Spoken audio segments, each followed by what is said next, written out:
বিসমিল্লাহির রহমানির রহিম। আসসালামু আলাইকুম প্রিয় দর্শকবৃন্দ।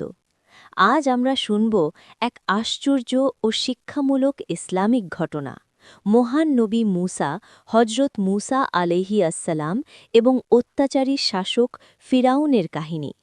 এই ঘটনায় আমরা দেখব কিভাবে আল্লাহ তাআলা তার নবীকে সাহায্য করেছিলেন এবং অত্যাচারী শাসকের পরিণতি কী হয়েছিল। চলুন শুরু করা যাক আজকের গল্প।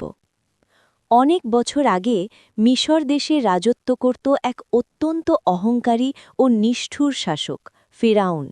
সে এতটাই অহংকারী ছিল যে নিজেকে মানুষের প্রভু বলে দাবি করত।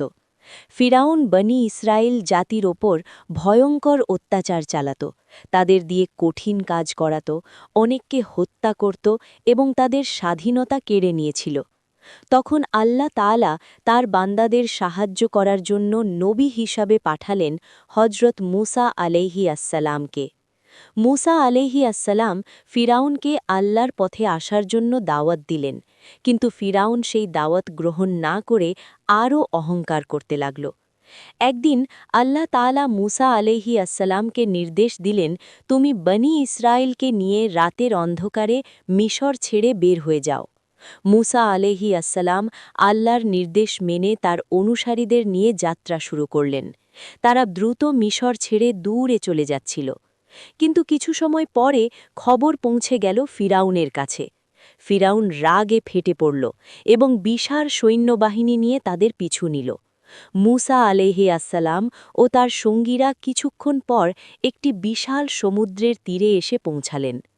সামনে সমুদ্র আর পিছনে দ্রুত এগিয়ে আসছে ফিরাউনের সৈন্যবাহিনী।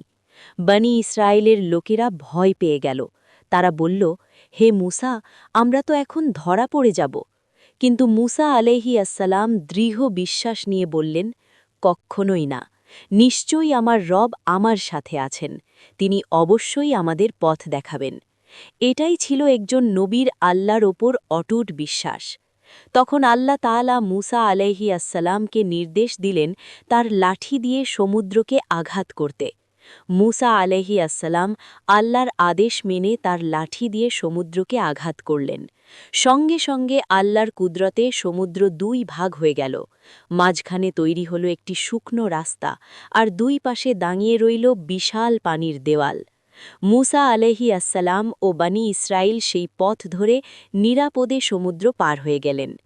মুসা আলাইহি আসসালামদের পার হয়ে যেতে দেখে ফিরাউন ও তার সৈন্যরাও সেই পথ দিয়ে সমুদ্রের মধ্যে ঢুকে পড়ল।